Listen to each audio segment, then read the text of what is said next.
Antes de comenzar, normalmente leería y luego oraría, pero solo quiero orar una vez más.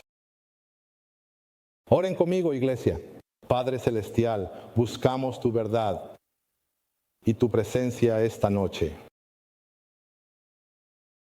Gracias por tu palabra, que nos revela la profundidad de nuestra necesidad de salvación y la grandeza de tu gracia.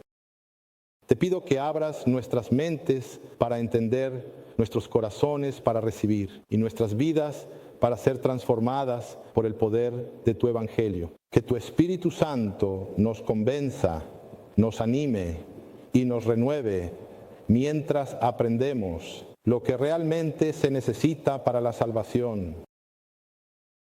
Y esta noche quiero elevar a mi hermano y mi hermana, Diego y Lauren, que están afligidos por su pérdida.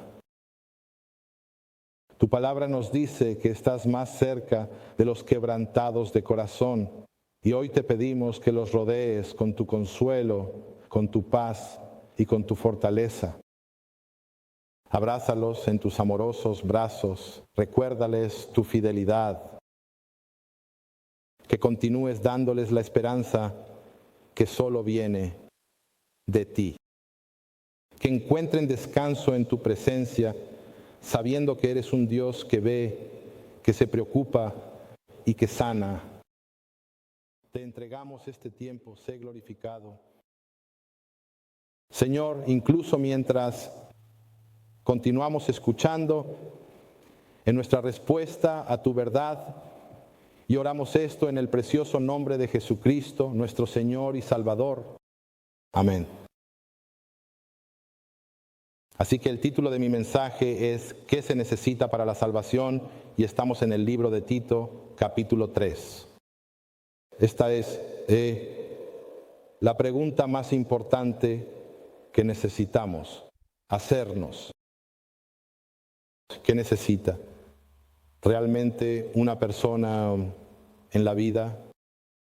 ¿Sabes? Si le preguntas a la mayoría de las personas por ahí, no, ¿sabes? La gente dice, solo necesito comida, solo necesito agua, refugio, incluso algunos dirían compañía, cosas necesarias para la supervivencia, pero ¿qué pasa con la eternidad?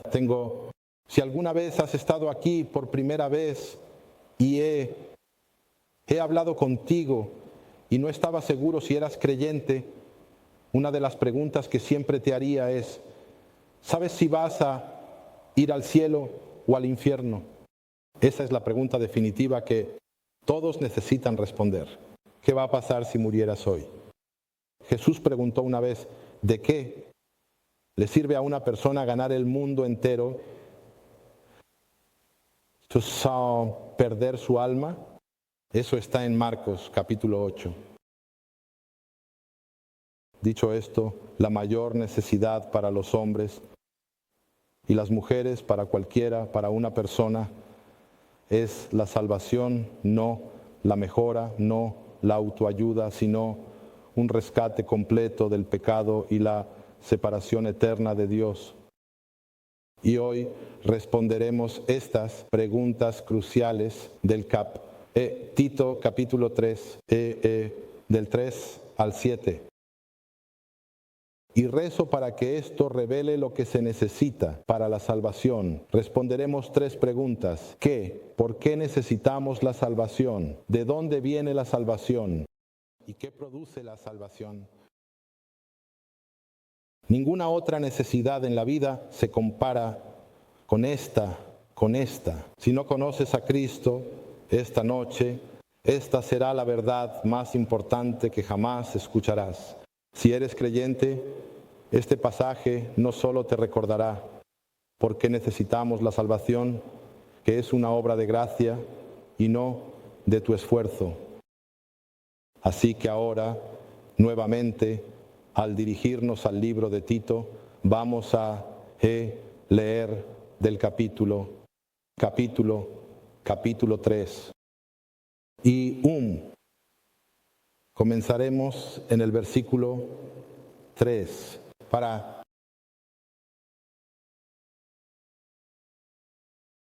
Nosotros también éramos una vez fuimos insensatos, desobedientes, engañados, esclavizados a diversas pasiones y placeres, pasando nuestra vida en malicia, con envidia, odiosos, odiándonos unos a otros.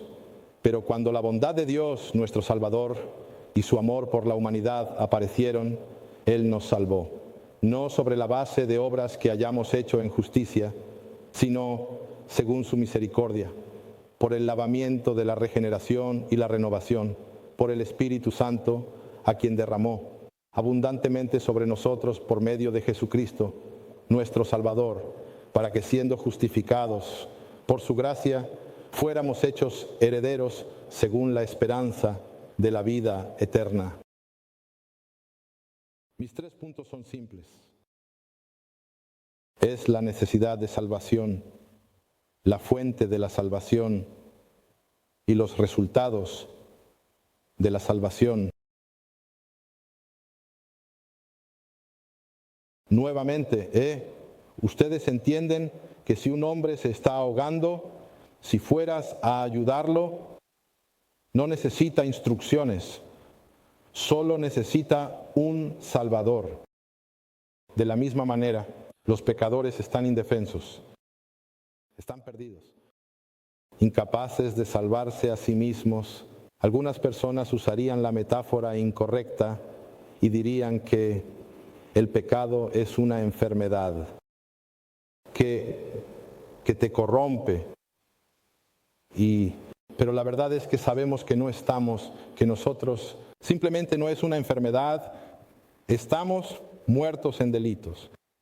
Como dice Efesios capítulo 2, la Biblia dice que por cuanto todos pecaron y están destituidos de la gloria de Dios. Jeremías 17:9 dice, el corazón es engañoso sobre todas las cosas y desesperadamente enfermo. Isaías 64:6, todas nuestras obras justas, nuestras acciones son como trapos sucios. Necesitamos entender que estamos en un estado sin esperanza, que no hay nada que podamos hacer para ser salvos. Necesitamos ser honestos sobre quiénes somos, sobre los ídolos que tenemos, sobre el falso sentido de seguridad.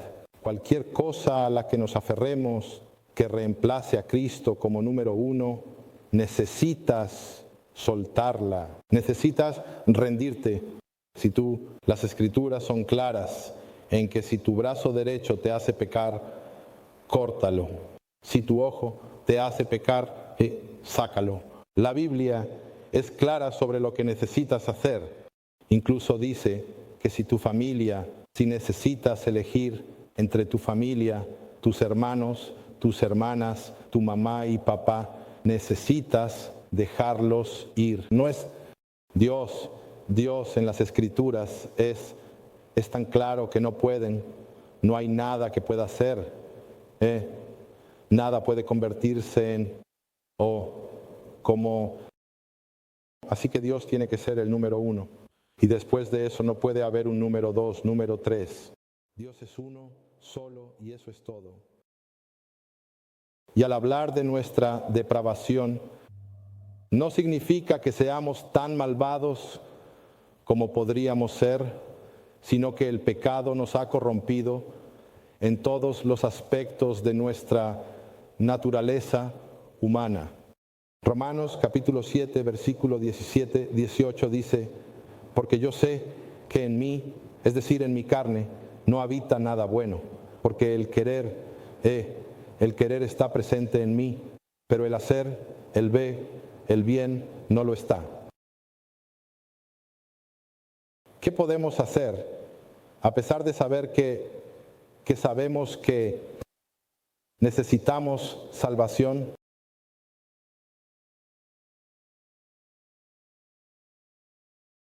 Incluso en eso, cuando hablamos de hablar con la gente y explicarles que tú eres un pecador y lo que eso realmente significa. Recuerdo que estaba hablando con alguien recientemente sobre cómo predicamos el Evangelio, cómo compartimos el Evangelio con la gente y mencionamos cómo antes de empezar a hablarles sobre el Evangelio, necesitamos hacerles entender y les explicamos algo así como, oye, sabes que eres un pecador, crees que eres una buena persona. Hay una forma que aprendí en mis 20. Había un tipo llamado Ray Comfort, todavía está por ahí. Usábamos su método para predicar y compartir el Evangelio. Si no conoces a Ray Comfort, su método es tan simple que puedes compartirlo con un niño de 5 años o alguien de 45, 55 años y entenderán cómo necesitan a Jesucristo. Porque en última instancia, si murieras en tus pecados, morirás y no solo perecerás, tendrás un castigo eterno. Pero la única manera de que ellos entiendan eso, Nicham Kendesh, es que comprendan que son un pecador, que si murieran hoy, es a donde irían. De nuevo, hay tantas personas a las que necesitamos llegar. Y si les preguntaras, ¿crees que eres una buena persona? Y ellos dirían, sí, creo que lo soy. Y la razón por la que dicen eso es porque se comparan con las personas que conocen o incluso peor, se comparan con las personas que están en la cárcel, asesinos y violadores. A esas personas es a quienes se comparan. Y dicen, bueno, mira, yo no hago eso, así que por eso puedo ir al cielo. Incorrecto. Ese no es el estándar. El estándar es la perfección. El estándar es que debes estar sin pecado. Y esa es la única manera. Yo solía decirle a la gente, hay 2 maneras de llegar al cielo. Y las escrituras no enseñan eso, pero les decía, hay 2 maneras de llegar al cielo. La número 1 es siendo perfecto. Y les preguntaba, ¿eres perfecto? Ellos decían, no lo soy. Digo, entonces eso te descalifica. Y la segunda, y luego les explicamos el Evangelio, que solo hay 2 maneras, es Jesucristo. Nuevamente necesitamos orar por convicción. Pide al Señor que revele tu pecado. En el Salmo 139, 23, 24, David pide, le dice a Dios, examíname, Dios, y conoce mi corazón, pruébame, y conoce mis pensamientos ansiosos, y ve si hay en mí algún camino dañino, y guíame por el camino eterno. ¿Puedes orar esa oración de manera constante? Es una oración difícil porque generalmente la única manera en que Dios va a examinar tu corazón no es, ya sabes, que alguien te escriba una carta y te diga, oh, ahora sé lo que hay en mi corazón porque alguien me lo dijo. La única manera y la forma en que Dios reveló la cosa a David es a través de la prueba. Algo sucede en tu vida y luego dices, ¿confío verdaderamente en Dios? ¿O confías en el hombre? ¿O confías en el dinero? ¿O confías en algo más aparte de Dios? Y ahora ¿sabes qué? No era la persona que pensaba que era. Necesitamos confesar nuestros pecados. 1 Juan 1:9 promete que Dios nos limpiará. Dice, si confesamos nuestros pecados, Él es fiel y justo para perdonarnos nuestros pecados y limpiarnos de toda maldad. Necesitamos hacer eso a diario. Pecamos contra Dios todos los días. Y no solo debemos confesar nuestros pecados, sino que necesitamos dejar de justificar nuestro pecado. El arrepentimiento no se trata de excusas. No es, Dios, lo siento, sé que no debería haber hecho eso, pero esta persona simplemente sigue irritándome. O esta persona me hizo esto y me causó pecar. No, necesitas arrepentirte por lo que hiciste. Necesitas arrepentirte por tu corazón amargado. Necesitas arrepentirte por tus pensamientos lujuriosos. Necesitas arrepentirte cada día, y no solo por tus acciones, sino por tus pensamientos. Necesitas rendirte. Un hombre en una casa en llamas no se detiene a discutir si hay humo y no discute con nadie. Simplemente corre hacia un lugar seguro. De la misma manera, debemos dejar de negar nuestro estado pecaminoso y simplemente decir, ¿sabes qué? Solo necesito volverme a Cristo. Eso es lo que necesitamos hacer. Incluso no creyente, sabemos que necesitamos correr hacia Cristo, pero como creyente necesitamos seguir a Cristo, porque no hay nada más que debamos hacer. Si decidimos que vamos a detenernos aquí y disfrutar del paisaje y luego te olvidas de Cristo, ¿sabes qué pasa? Te acomodas allí. Y he visto que eso sucede, no solo en esta iglesia, sino que también lo he visto en mi propia vida personal, cuando me he sentido demasiado cómodo, porque me gustaba donde estaba. No tenía que hacer mucho. Y ese no era un buen lugar para estar. Dicho esto, no solo necesitamos la salvación porque somos pecadores. Si entiendes que eres un pecador, si entiendes que estás destinado al infierno, ¿qué debo hacer? ¿La cura? ¿El antídoto? ¿Cómo puedo no terminar en el infierno? Bueno, entonces mi siguiente punto es la fuente de la salvación. Solo Cristo puede rescatarnos. Tito 3, 4, 6. Pero cuando se manifestó la bondad de Dios nuestro Salvador y su amor hacia la humanidad, Él nos salvó, no solo sobre la base de obras que hicimos en justicia, sino según su misericordia, por el lavamiento de la regeneración y la renovación por el Espíritu Santo. Volviendo a la ilustración del fuego, un hombre que está atrapado en un edificio en llamas. Las llamas lo rodean y el humo llena sus pulmones, sabiendo que no puede escapar por sí mismo. ¿Qué sucede? Un bombero atraviesa la puerta, lo lleva afuera y lo salva. El bombero no dice, oye, ¿puedes darme instrucciones sobre cómo escapar? No, él necesita, cuando un bombero entra, necesita tener un plan para salir. Y de la misma manera Dios nos rescata completamente. No necesita nuestro consejo, no necesita nuestro permiso para salvarnos. Él vino a rescatar a los pecadores. En la cruz, Jesús tomó nuestros trapos sucios, nuestro pecado, y nos dio un manto perfecto de justicia. De nuevo, la salvación no se gana, se da. 2 Corintios 5:21. Él hizo pecado. Él hizo que aquel que no conoció pecado fuera hecho pecado por nosotros, para que nosotros llegáramos a ser la justicia de Dios en él. Está claro, iglesia. Me encanta que nuestro pastor ha estado predicando sobre esta elección de predestinación y acaba de hablar sobre qué tipo de iglesia necesitamos ser. Y esto simplemente va de la mano con lo que ha estado predicando.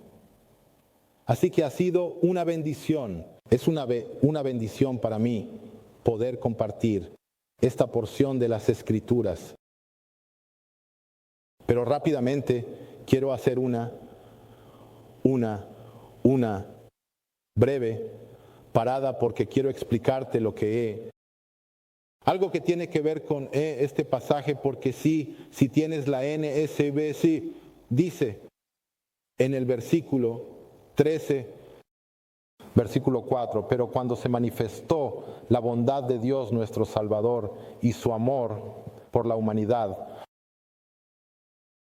esa, Esa parte que dice amor por la humanidad es una palabra griega, filantropia, que combina dos palabras filos. Ya sabes, es un amor, es un afecto, y algunas otras traducciones en realidad solo dicen afecto. De hecho, la LSB, si la tienes, dice afecto, y la otra palabra es antropos, que es la mu, es la palabra para hombre o humanidad. Nuevamente implica afecto, preocupación benevolente por los demás, y a menudo muestra actos generosos de bondad.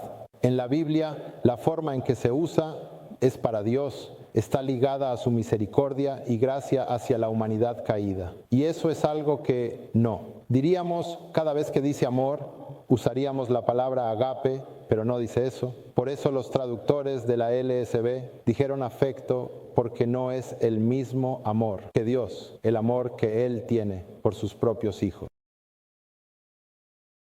Pero también quiero volver a otra porción, otra parte que dice, está en la última parte del versículo 5, donde dice, por el lavamiento de la regeneración y la renovación por el Espíritu Santo.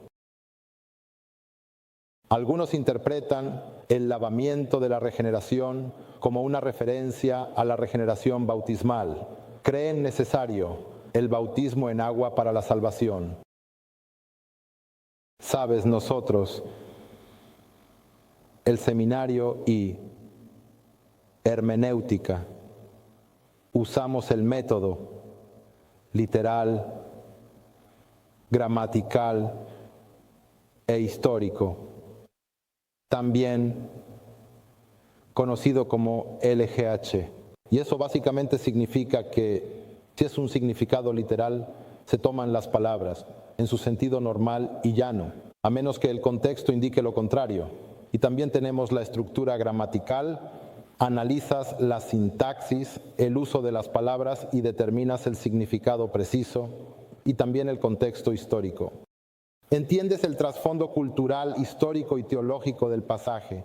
Así que cuando pasas por algo simple como esto, como qué es la Biblia, si usas esa hermenéutica, ¿qué obtienes respecto a esta porción de la Escritura cuando dice el lavamiento de la regeneración? Así que obtenemos solo brevemente, dame un par de minutos para que puedas entender algo como esto, porque es importante. Sabes, nosotros pasamos por las Escrituras.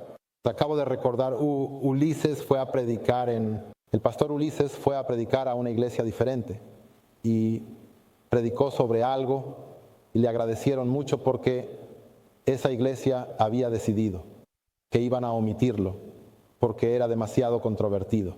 Nosotros no queremos hacer eso, no queremos omitir nada que sea controvertido. Nosotros solo preferimos abordarlo y, ya sabes, hacerte saber en qué creen tus líderes.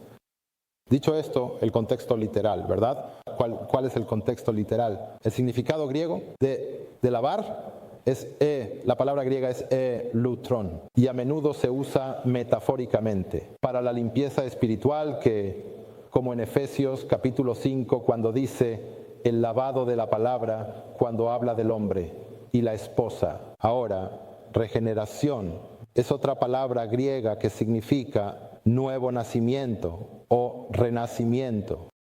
¿De acuerdo? Entonces, se refiere a una transformación interna por el Espíritu Santo, no a un ritual externo. Así que tenemos una palabra que creemos que es, ya sabes, es metafóricamente. Es una metáfora. La regeneración es un renacimiento.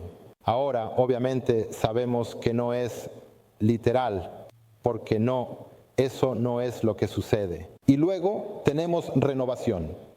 Y esa palabra también es una palabra griega que significa renovación, transformación o renovación. Entonces, tenemos estas dos palabras, y en el contexto, nuevamente, en el contexto de ese pasaje, si las juntas, es realmente metafóricamente, es una metáfora. No es un lavado en cuanto a ser bautizado.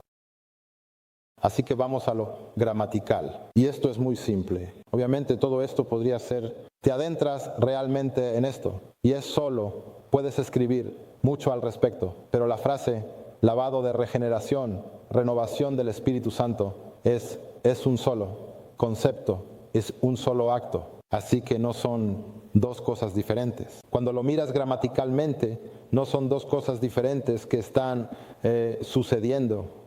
Y estas cosas son hechas por el Espíritu Santo, no, y de nuevo, no por el bautismo en agua. Así que ahora tienes lo literal, tienes lo gramatical, ¿y qué hay del contexto histórico?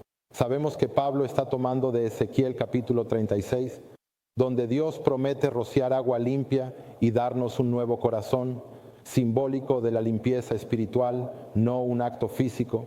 De nuevo, si fueras a leer. Ezequiel capítulo 36. Capítulo 36, versículo 25 al 27. Esto es un versículo en el Antiguo Testamento sobre el nuevo pacto del Señor. Dice, entonces rociaré agua limpia sobre ustedes y quedarán limpios. Los limpiaré de toda su inmundicia, de todos sus ídolos. Además, les daré un corazón nuevo y pondré un espíritu nuevo dentro de ustedes. Y quitaré el corazón de piedra de su carne y les daré un corazón de carne. No, el versículo 27 dice, pondré mi espíritu dentro de ustedes y haré que caminen en mis estatutos y tendrán cuidado de observar mis ordenanzas. Así que, volviendo a las Escrituras, pero también la iglesia primitiva, que los padres de la iglesia primitiva no enseñaron que el bautismo salva, sino que más bien el bautismo es una respuesta a la salvación. Así que, de nuevo, es solo pequeña muestra para mostrarles cómo nosotros, como creyentes, podemos decir cuál es el literal, cuál es el gramatical y cuál es el histórico, cómo podemos llegar al punto. ¿Cómo podemos obtener una buena comprensión de eso? Así que la conclusión es que esto se refiere al Espíritu Santo y la obra de la salvación, no al bautismo. Es el bautismo. Es un signo de fe, no la causa de la salvación. Necesitamos asegurarnos de que si tienen preguntas sobre estas escrituras, a veces piensan, oh, ni siquiera pensaba en eso. Ahora están pensando en ello. Por eso es importante entender lo que enseñan las Escrituras. Ahora, de vuelta a nuestro programa regular, ¿verdad? No. Efesios capítulo 2. Pero Dios, siendo rico en misericordia, por el gran amor con que nos amó, aun cuando estábamos muertos en nuestros delitos, nos dio vida juntamente con Cristo. Por gracia habéis sido salvados. Romanos 5:8 dice, pero Dios muestra su amor por nosotros, en que mientras aún éramos pecadores, Cristo murió por nosotros. Así que entendemos que nuestra necesidad de salvación, lo que es la fuente de la salvación, es Cristo mismo. La salvación es monergística, ¿verdad? No sinergística. No depende de nosotros decir, está bien, Dios, yo te permitiré entrar en mi vida, te permitiré que hagas lo que quieras. No, Dios no necesita tu permiso para hacer eso. Es completamente una obra de Dios. Filipenses 1:6, porque estoy seguro de esto, que el que comenzó en ustedes la buena obra, la perfeccionará hasta el día de Cristo Jesús. Incluso entonces, tras la ascensión de Cristo, el papel del Espíritu Santo en la salvación incluye la convicción. Te da regeneración, pero luego te da santificación. Entonces, ¿estás confiando solo en la gracia de Dios? ¿Confías en tus obras? ¿Confías en algo más aparte de Cristo y su obra terminada en la cruz? ¿Piensas que esto es lo que necesito hacer para sentir que soy cristiano, también para estar bien con Dios. Para estar bien con Dios necesito asegurarme de ir a la iglesia tres de las 4 semanas del mes, los domingos. O tal vez, si vamos 2 veces a la semana, necesito asegurarme de ir de 8 veces, asegurarme de ir 6 o 7 veces, y entonces estoy bien. No. Hay personas aquí hoy, no aquí hoy. Algunos tienen una buena razón y otros no. Esa es la verdad. Sabemos que los domingos y hay mucha gente y los miércoles no. Hay mucha gente y los animamos a venir. No vamos a obligarlos a venir, pero definitivamente hay personas que deberían estar aquí, pero deciden quedarse en casa porque están cansados o porque, ya sabes, se olvidaron de lavar la ropa. Yo estaba leyendo esto el otro día. Es como que venir a la iglesia debería ser la razón por la que te pierdes todo lo demás, ya sea un domingo o un miércoles por la noche.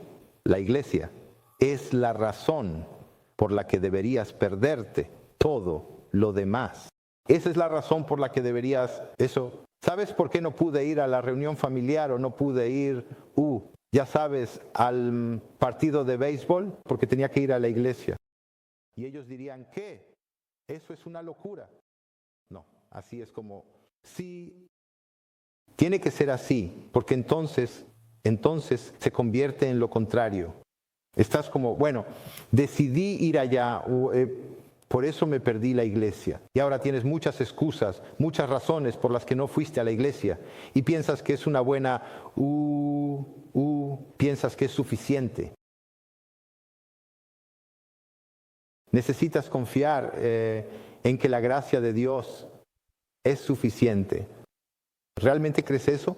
¿Es eso algo que a medida que continúas en tu camino, crees que la gracia de Dios es suficiente en tu vida? Si Jesús ha hecho todo, entonces nuestra respuesta es simple. Necesitas creer y necesitas rendirte. Necesitas dejar de intentar arreglarte a ti mismo. Sabemos que Jesús no salva a las personas buenas. Él necesita, Él solo, salva a los pecadores rotos. Jesús dijo, no he venido a llamar a los justos, sino a los pecadores al arrepentimiento. Necesitamos seguir descansando en la misericordia de Dios. Tus fracasos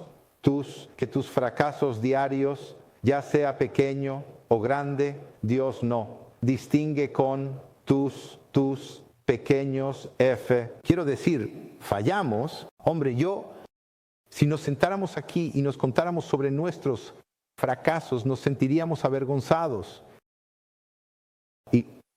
Pero tus fracasos no te descalifican de su gracia. Eso es algo que necesitamos seguir entendiendo, que su gracia es inconcebible. No podemos entender cuánto nos ha dado, cuánta gracia nos ha dado. Necesitamos vivir en gratitud, necesitamos estar continuamente agradecidos por lo que ha hecho. Si Cristo pagó tu deuda, ni deberíamos vivir con alegría, ¿verdad?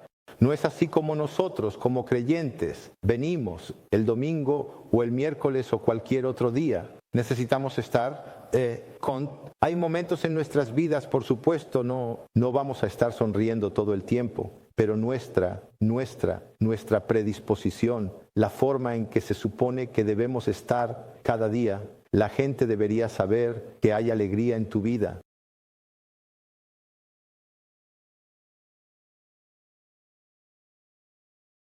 Dicho esto, vamos a nuestro tercer punto, y este es el resultado de la salvación. Así que sabemos que necesitamos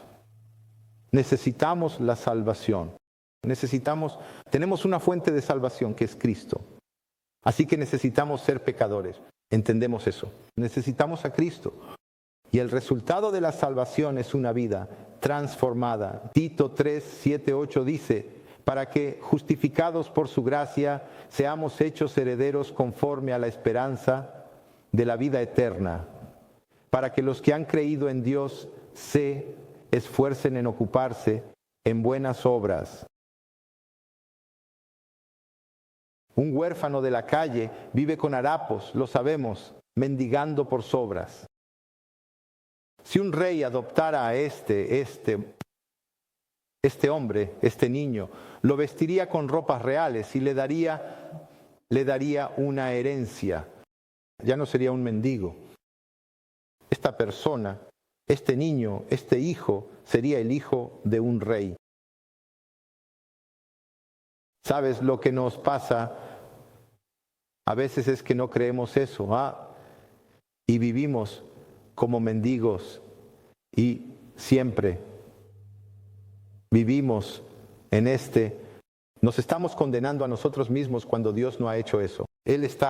Tú eres verdaderamente el hijo de un rey y necesitamos vivir como tal. ¿Sabes? Es algo curioso. Hoy no iba a incluir esto en esta parte de en mi sermón, al menos esta porción de la Escritura, pero lo estaba escuchando supongo que en un podcast que mi esposa estaba escuchando. Está en Mateo, capítulo 7, cuando dice, ¿qué persona hay entre ustedes que si su hijo le pide un pan, le dará una piedra? O si le pide un pescado, no le dará una serpiente, ¿verdad? Entonces, si ustedes, siendo malos, saben dar buenas dádivas a sus hijos, ¿cuánto más su Padre que está en los cielos dará cosas buenas a los que le pidan?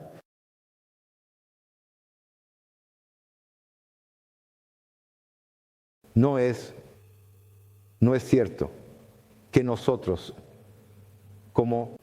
si eres padre, quiero decir, queremos darles todo a nuestros hijos, tanto como podamos. No queremos verlos tristes, no queremos verlos llorar, no. Sabes, muchos de ustedes tienen bebés pequeños que son como, no quiero verlo llorar, la. Sabes, están tristes, es algo triste. Ellos, ya sabes, están llorando. Quieres darles lo que sea que los satisfaga. Pero incluso, entonces, Dios dice la gente dice que siendo malos, Él dice, sobre la raza humana, dijo, siendo malos. Y aún así darán buenos regalos a sus hijos, ¿cuánto más su Padre en el cielo? ¿Qué les va a dar si le piden algo bueno?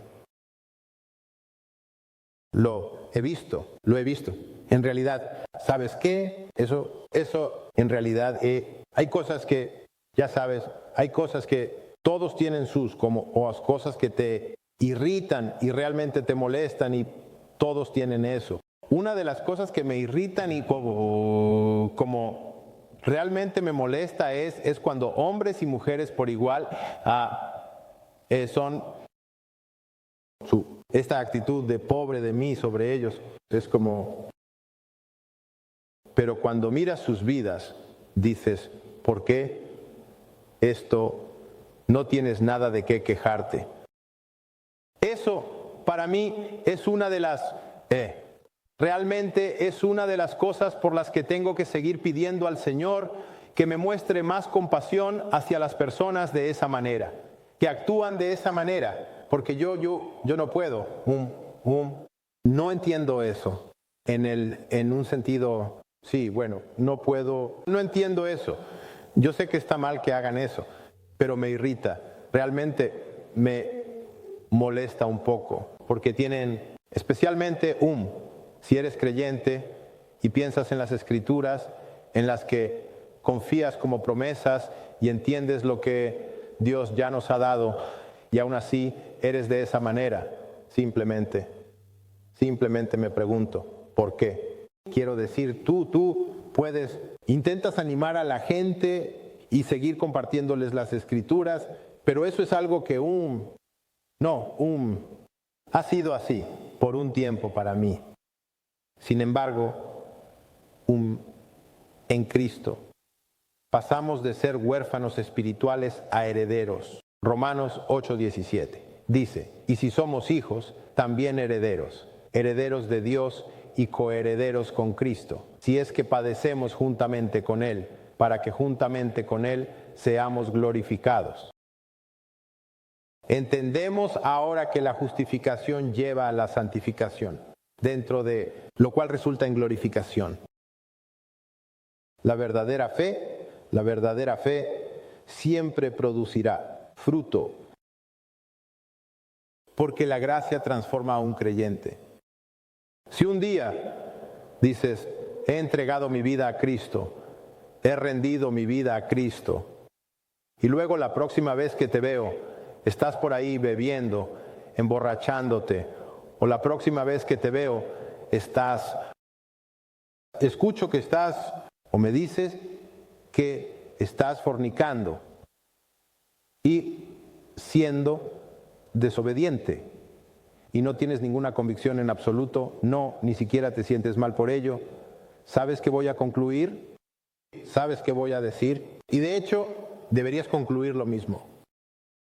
Esa profesión de fe no era real. No sé si estoy salvo ahora mismo. Si muriera ahora mismo, si tuviera que elegir, iría al infierno.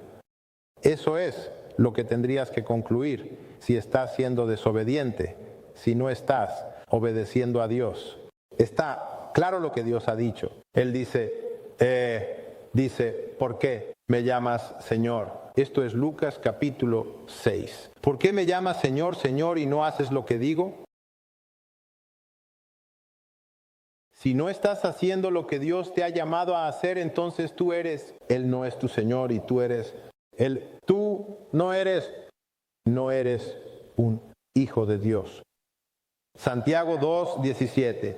La fe por sí sola, si no tiene obras, está muerta. Una profesión de fe sin obediencia no tiene sentido. Nosotros, la única manera verdadera, la única manera en que cualquiera de nosotros puede realmente saber que vas a ir al cielo hoy o mañana, y como dice la palabra, por esto sabrás que tendrás vida eterna. La única manera, ¿de acuerdo? No hay otra manera. Las Escrituras no hablan de otra manera de saber. La única manera de saber si vas al cielo es si vemos tus acciones, tu trabajo, cómo vives tu vida. Esa es la única manera. Y si vives de acuerdo con las Escrituras, o vives en el otro lado de la Escritura, lo cual, ¿cómo vives? ¿Cómo vives? Y entonces lo sabrás. Muchos tienen problemas con el concepto, con la salvación por señorío, porque ellos conocen a miembros de la familia que van a una iglesia diferente y son fieles y sirven, pero luego cuando están fuera de la iglesia es como, no sé qué está pasando con ellos, y entonces tienes que como mirar atrás y decir, no, ¿son realmente cristianos? No lo sé. Solo tienes que volver a la palabra de Dios y ver y comparar su vida con las Escrituras. Hablan de Cristo, porque si Cristo es el número uno, solo necesitas sentarte frente a alguien y sabes cuál es la cosa más importante en su vida. No necesitas pasar tiempo con ellos o vivir con ellos por una semana. No, nada. Necesitas sentarte con ellos. Oye, cuéntame sobre ti en 5 minutos. Adelante. Si te dicen algo y no hablan de Cristo, ¿sabes qué? Probablemente no eres cristiano. Puedo garantizarte que si no conozco a alguien y se presentan frente a mí y les hago preguntas, sabré si lo son o no en 5 minutos. Eso en realidad es mucho tiempo. Puedes simplemente continuar, yo diría como 1 minuto. Y si no mencionan a Cristo Jesús, lo más probable,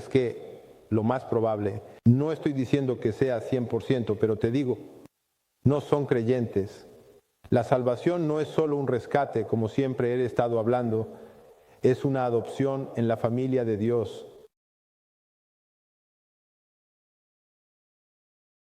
Dios no solo te rescata del fuego. Él no solo dice, ¿sabes qué? Déjame sacarte y simplemente te voy a dejar. Él simplemente, sí, ya hice suficiente por ti. No, ahora, Él es tú, Padre. Ahora va a proveer para ti. Te va a dar todo lo que necesitas.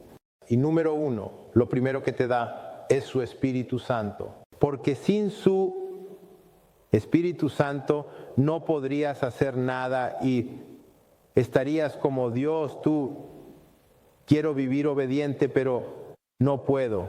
¿Por qué? Porque no tienes el Espíritu Santo. Y por eso es tan importante para nosotros seguir viviendo. Tratar de pedirle al Señor que revele nuestro pecado. Es importante que entendamos que si cada día pecamos contra Él, necesitamos decir, Dios, quiero vivir una vida conforme a tu voluntad. Dame conocimiento. Dame sabiduría, dame discernimiento conforme a tu voluntad cada día. Necesitamos vivir con la certeza de que eres un heredero de Dios, no un extraño. Necesitamos vivir con la confianza de que somos los hijos de un Dios, que podemos hacer las cosas que Él nos ha pedido hacer. Y que no hay excusas como, ¿sabes qué?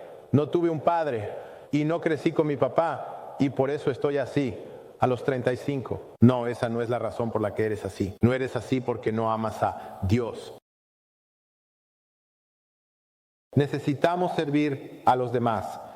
Las buenas obras no son para la salvación, sino que son una res, pero es una respuesta.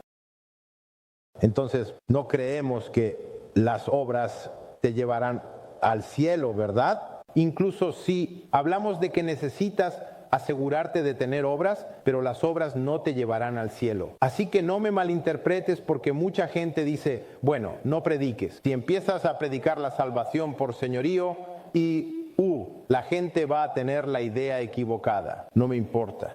Necesitamos predicar lo que es verdad. Y si la gente no entiende qué es la salvación por señorío, deben preguntar, ¿por qué dices que siempre debemos hacer obras para llegar al cielo? No, no estoy predicando eso.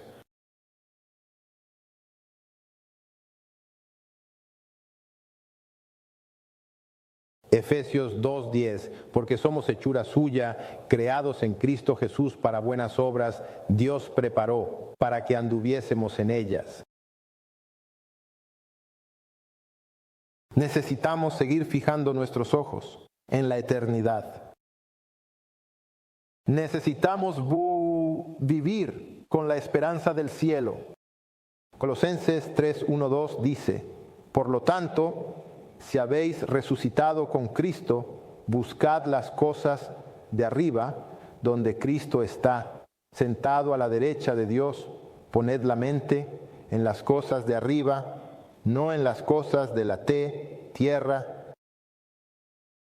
Y es tan cierto, necesitamos continuar cada día sin poner nuestra mente en las cosas de este mundo. Así que, iglesia, que el Evangelio no es unidimensional. Es completo, es una obra de Dios. Incluso aquí vemos en las Escrituras, en esta porción, vemos a la Trinidad involucrada en la salvación. Vemos a Dios el Padre que inicia la salvación a través de su amor.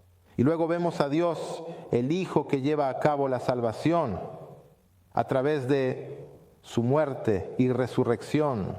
Y luego vemos a Dios el Espíritu Santo aplicando la salvación a través de la regeneración y renovación. Vemos a la Trinidad involucrada en nuestra salvación. También vemos que la salvación se desarrolla en tres sentidos, es decir, pasado, presente y futuro. Él dice, hemos sido justificados y regenerados en Cristo.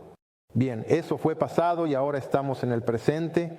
Vivimos una nueva vida de buenas obras, caminando en el poder del Espíritu. Así que ahora vivimos haciendo buenas obras. Ese es el presente. Aquí es donde estamos siendo santificados, ¿verdad? Del pasado fuimos justificados, ahora estamos siendo santificados. Y en el futuro dice, esperamos con ansias nuestra herencia de vida eterna. Y así tenemos seguridad. Estamos asegurados para el cielo.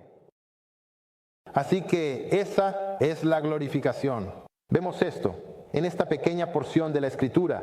Por eso muchas personas, si miras en esta porción de la Escritura, piensan que él lo estaba obteniendo de un credo, que en realidad no era algo que él inventó por sí mismo. De hecho, incluso piensan que él realmente obtuvo esa porción directamente de un himno, que incluso entonces alguien estaba escribiendo himnos y él lo sacó de allí. Y mientras estaba, ya sabes, leyendo sobre esto y entendiendo esto, ¿no es increíble poder entender que incluso ahora obtenemos nuestra doctrina de los himnos?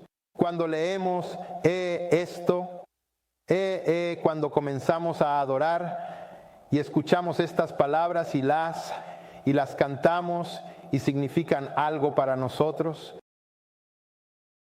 y puedes decir, voy a dejar eso, yo vivo esa vida, lo entiendo, y te hace llorar y ¿entiendes? Hay algo dentro de ti con lo que te identificas.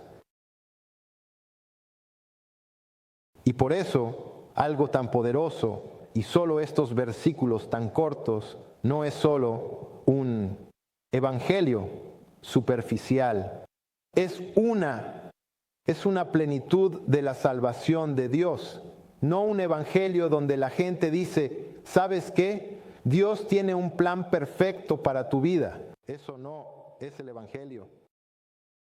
No es tu testimonio. No es como, déjame contarte lo que Dios hizo conmigo. Piensas que así es como se van a salvar. Pero, ¿sabes? Lo interesante es que si lees esta parte, Él no dice, todos ustedes son pecadores. Él dice nosotros. Pablo se incluye a sí mismo en esta porción como éramos así, pero ya no. Pero Él no dice, dale una oportunidad a Dios. Naaman dijo, dale a Dios una oportunidad 30 días o te devolvemos tu dinero. Cosas y locas. Es una locura. Dale a Dios una oportunidad por 30 días. ¿Qué en el mundo? En cambio, buscaremos esta experiencia en su plenitud. Cuando entregamos nuestras vidas, vemos su poder. Y no solo vemos su poder, sino que lo proclamamos audazmente a otros. ¿Por qué? Porque vemos cómo Dios cambia nuestras vidas. Vemos lo que se hace en mi vida, sino lo que se hace en la vida de los demás. Porque somos capaces de ver eso. ¿Por qué no querríamos compartirlo? Y estaba hablando con mi hija el otro día, ¿sabes qué? Es como cuando tienes aquellos que no tenían dinero. Y luego tienes dinero, ya sea, te muestra quién eres realmente. No lo hace. Cuando cuando tienes mucho dinero, no lo hace. No te vuelves más generoso. No te conviertes más en un cierto tipo de... No, solo te muestra. Ahora realmente sabes quién eres en verdad. Porque ahora sabes si te aferras al dinero o estás diciendo, sabes, mi Señor me ha bendecido y voy a devolver porque ni siquiera es mío. Cualquier cosa que el Señor te haya dado como un regalo, no lo retienes. Lo devuelves, porque no es tuyo, es un regalo de Dios.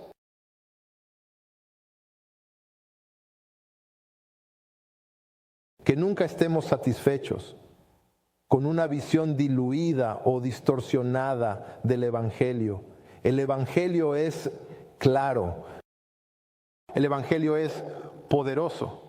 ¿Y sabes qué? Es simple, pero la gente quiere diluirlo. ¿Por qué? Porque piensan que esto es aceptable. Solo te voy a dar lo suficiente, ¿no?, para que pienses, para que no hiera tus sentimientos.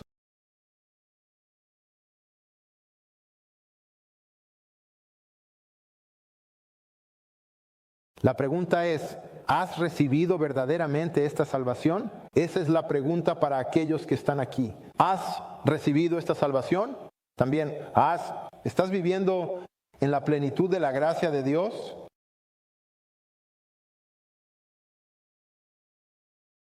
¿Compartirías esta salvación completa con otros? Es importante que lo hagamos. Es importante que sigamos compartiendo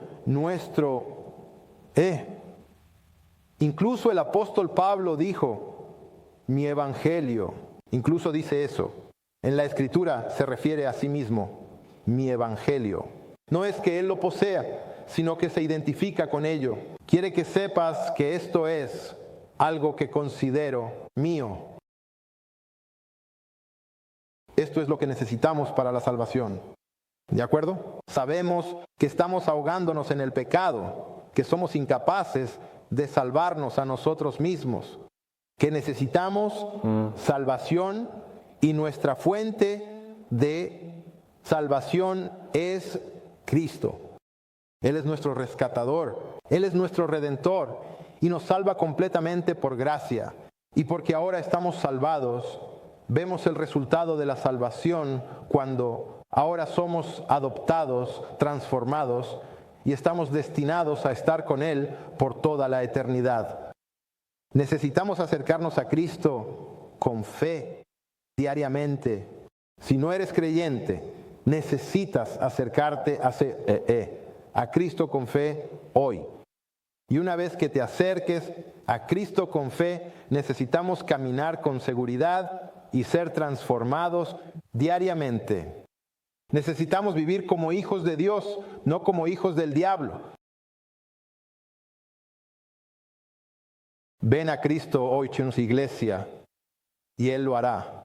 Él nos ha prometido lo que hará y puede hacerlo. Solo necesitas rendir tu vida.